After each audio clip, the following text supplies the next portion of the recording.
guys, welcome back. My name's Bethany. I'm the girl behind Well Love Knits, and today I'm really excited because it's pattern release day. If you've been around here for a while, you do know that I released a video a couple of weeks back. It's already a couple months ago. So a couple months ago, sharing the making process of a new pattern, the seamless mock neck sweater. And today that sweater is available on my website and on Etsy, wherever I sell my patterns.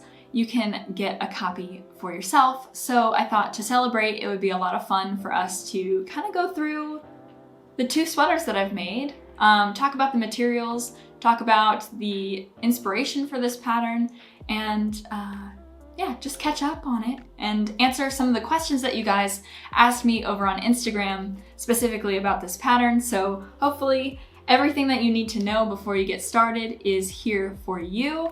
And yeah, thanks for joining me today. I'm very excited to be talking, so I might be all over the place. I wrote down some things that I need to talk about, but I don't know if I'm going to be very cohesive, so hopefully editing Bethany will take care of that. So here are the two sweaters that I made following this pattern. Two very different sweaters, I have to say, because one is very loud, very blue, and the other one is more my speed, a nice natural brown shade that's very cozy, goes with basically everything, might be a little boring, but all the same, both sweaters are extremely warm, extremely cozy. Both of these sweaters are very nice and heavy, very nice and warm. A very substantial sweater for the fall and winter months, which is exactly what I wanted to create. So with this pattern, I wanted to create something that was a little bit more versatile than my cozy mock neck sweater. So the cozy mock neck sweater is my first love. It is a super chunky knit pattern. One thing about my cozy mock neck sweater is that I only get wear out of it in the dead of winter. Like, it has to be super cold outside, very cold in my apartment, and I love to snuggle up in it. Maybe around Christmas time, perfect time to bring that out. If it's snowing outside or if it's a little gloomy, it's perfect for that. For me, I was really interested in creating a sweater with a similar vibe to it, but a little bit less chunky, a little bit more versatile for fall as well, something that we could wear during the fall months or just before it transitions to spring. That would be ideal. So that's where this came from, because I love turtlenecks, but not the type of turtlenecks that are like up on your jaw. I'm more into the turtlenecks that, you know, are a little bit lower, mock necks, for example. So what I really love to wear are mock necks. I have a lot of turtlenecks, but the ones that I love the most are the ones that are pretty low on my neck and just sit up. I think mock necks are just so flattering on me or on, you know, on a lot of people. I just like the way it looks. So that's why I wanted to create a mock neck.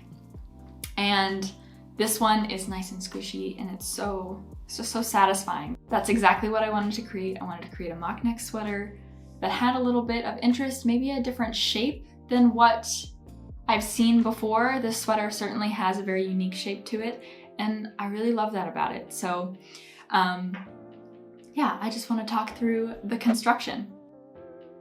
This sweater is knit from the top down, starting with the ribbed neckline. It's actually a folded collar, so you have that extra squishiness up top, which I really love. It's really great. So then you work that, you fold the collar in, and then you work increases to shape the shoulders. And unlike some other raglan sweaters out there, this one only has increases on 2 points instead of 4, for example.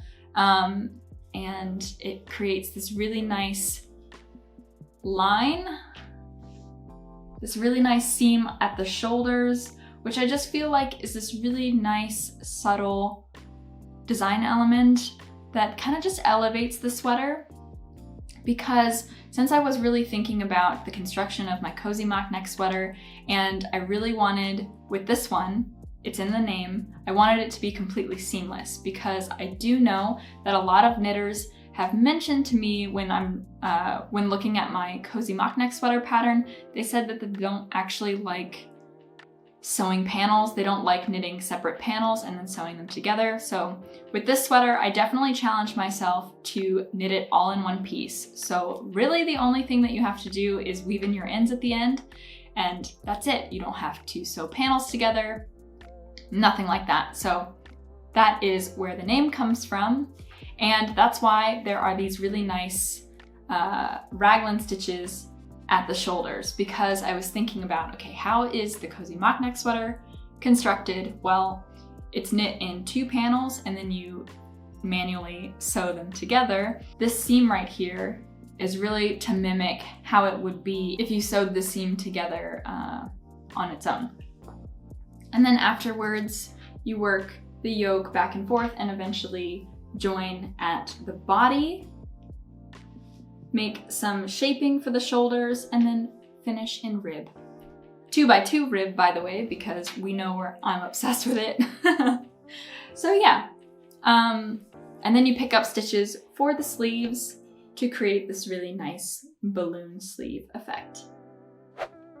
To knit this sweater, you need circular needles. Unfortunately, that's just the reality of the seamless mock neck sweater. You're not going to be able to get away with straight needles like you would with the cozy mock neck sweater. At least half of that is knit flat, so you could, use straight needles, but for this, everything is worked in the round, so circular needles are a must. The sizes that you'll need are 8mm or US 11 and 6.5mm or US 10.5, I believe. So you'll need those. You could have a mix of shorter and longer cables just to make the neckline and the sleeves a little bit easier for you, but you certainly don't have to. You could use the magic loop technique and be just fine. I've done that with many other sweaters in the past, so you could definitely do that. So the number of skeins that you will need to knit a sweater is listed in the pattern by size. It's also in the listing of the pattern, so so before you purchase the pattern, you'll be able to see all the materials that you need, the number of grams, and the recommended yarn. So I knit 2 samples in 2 of the recommended yarns. There's also Katia Big Merino, which I've never tried. It's mixed with acrylic, which is why I personally didn't go for it, but it could be a good option. And then there's also the We Are Knitters squishy yarn, which I just found out about. It looks like it's almost identical to the Alpachino Merino. In addition to the yarn, you will need some stitch markers to make life a little bit easier for you while you're working up this piece, and then of course a darning needle to weave in any of the ends, but there won't be as many things to weave and to sew because this is a seamless sweater. These sweaters were knit with 2 different options that you could use for your sweater. I like to do that with my samples just to see how yarn kind of works, and also budget friendly. So the first sample was knit with Wool and the Gang Alpachino Merino in this beautiful cornflower blue. It's just so gorgeous. The color is fantastic. When I first got this yarn in the mail, yeah, as soon as I touched it, I kind of gasped. It's just really soft. I've seen other people have the same reaction. It is a really, really soft yarn. That being said though, the Drops Andes is also a very soft yarn, but, and if you didn't have the Alpachino Merino as like something to compare it to, I feel like you would think like this is pretty soft. But then after touching the Alpachino Merino, you're like, wow, this is kind of scratchy. But it's not scratchy at all. And I actually really love the fabric that's worked up when knitting a sweater with it. So to me, the 2 sweaters offer 2 different kind of vibes. The first sample, which is knit in the Alpachino Merino, is obviously this very beautiful blue color. It's very, very soft. Just the color alone, I think, gives this sweater a completely different feel than the other one. A little bit more playful, a little bit more loud and out there and bright and happy. But it's just not my tone. It's not my color. It's not a color that I like to wear. I don't gravitate towards this color as a full sweater. I feel like cardigans might be a different thing, although the color that I'm wearing right now is a little bit more muted than this cornflower blue. So I really think that that is a factor in the wearability of this particular sweater. Essentially though, the steps are both the same, but after this first sample, I did notice a couple of things which then changed how I knit this sample as well. But in all, I think it's a really nice, substantial sweater. It's very soft, very cozy to wear. However, I do actually feel like the Alpachino Merino makes this sweater wear out easier. I don't think the wearability of the material itself is practical for somebody who wants to wear a sweater on a regular basis. I feel like this sweater feels super special and delicate because of the material that I used. So in comparison to this one feels less durable. It feels like it's easily stretched, and it has stretched very quickly after wearing it and washing it and so on. So definitely take that into consideration. I just feel if we do a side-by-side with Drops and Alpachino Merino by Wool & the Gang, they look very similar, but they offer very different types of sweaters. The wearability is really what I'm talking about. So this one will provide a very luxe sweater, but a more delicate sweater. If you want to wear it on a daily basis, perhaps this would not be the right material. It's just too fluffy, too stretchy, and it's not just me saying that. I have actually talked to some people in the knitting community who have noticed exactly the same thing. On the flip side, the Drops Andes, this one here, feels way more substantial. And if you want to compare the feel to both, this one feels like a more natural yarn, like a natural wool yarn, but not in an itchy way. A lot of the questions that I got were if it is itchy, this Drops yarn.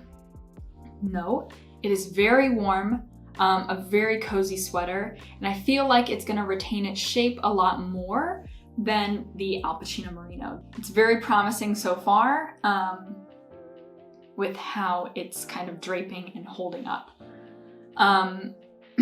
There are some things that you can do to combat the stretchiness, particularly on the neckline. So I like to work slip stitches around the base of my collar to make sure that it doesn't stretch out. So that's one thing that you could do to make sure that it doesn't stretch, especially in the neck area. But again, maybe really consider what kind of material you're gonna go for. So let's do a little comparison on the yarn themselves. So we have Wool & the Gang Alpachino Merino, which is €15 per skein. It is 100 meters per 100 grams. It is 60% merino and 40% baby alpaca, which again, the baby alpaca I think is really what makes this yarn much more delicate, but also very soft to the touch, very luxurious, but something to consider. The Drops Andes yarn, on the other hand, is about €5 per skein. It is 65% wool and 35% alpaca, so not baby alpaca, and it is 90 meters per 100 grams. So it's 10 meters short, but to knit the size sweater that I wanted, which was a size medium, I used the same number of grams of wool. Now, which one do I like the best? I have to say, it is the Drops Andes yarn. This one right here, Alpachino Merino, for €15 per skein. So I use 700 grams, which would equal to 7 skeins. So that would be €105, not including shipping, for this sweater. On the flip side, this one right here is knit with Drops Andes yarn, which is €5 per skein. I use the same number of skeins, so that's 7. That would be around €35. for this sweater. And I like it more. And that's ignoring the different modifications that I made to this sweater, knowing what I knew after knitting this sweater. All of that aside, even though this does fit a little bit nicer, I do just feel that 15 euros per skein is not worth it. I don't think so. I feel like both of them are equal in softness for what you want. You know, like, of course this is much softer, but this is just as soft. It provides a nice fabric. The only thing that I think that the Alpachino Merino might have on the Drops Andes would be the color palette, which for me isn't actually as important because even though this is a much brighter color, it's not necessarily my thing. But the one thing that I will note is that the fabric itself is a little less bumpy on the Alpachino Merino version. It just produces a much more uniform fabric, less bumpy, less textured than this one right here. Just something to consider. But it's all a matter of personal preference. And I certainly do recommend trying the Alpachino Merino. I don't think it could hurt. Of course, it's definitely if you want to give it a try, but it is a very expensive yarn for a sweater. I mean, 105 euros is a lot of money to make your own sweater. 35, I feel like, is a lot more reasonable, and you produce something that's just as good. So that is my recommendation. That's the best part about knitting your own clothes, is that you can experiment with different materials and create sweaters from hand. So, I mean, it is nice to try out new fibers, especially the really luxurious ones. But it is interesting at the end of the day that the cheaper version is the one that I actually prefer, and I think I will get even more wear out of than the really luxurious, trendy version. So I really hope that that was cohesive. I hope that I gave you all of my thoughts in a digestible way because I'm so excited about this pattern release. I think my brain is just all over the place. I really hope you guys enjoyed hearing me talk about this pattern. I would love to know if you're interested in knitting this pattern, if you're gonna cast it on. I would certainly love to see it. If you do decide to make one for yourself, be sure to tag me and on Instagram, because I love to see and share everything that you make, because there are so many knitting patterns out there, and the fact that you even choose one of mine is amazing. So I certainly appreciate that. It certainly helps me out to be able to produce more patterns, more videos. It certainly helps the channel because I can dedicate more of my time here creating content for you guys and new patterns and so on. So thank you guys so much for watching. I think I have rambled on about these sweaters enough, so I'm gonna stop talking. I hope this was also very valuable information for you. And I'd be curious to hear your thoughts on Alpachino Merino or Drops Andes in the comments.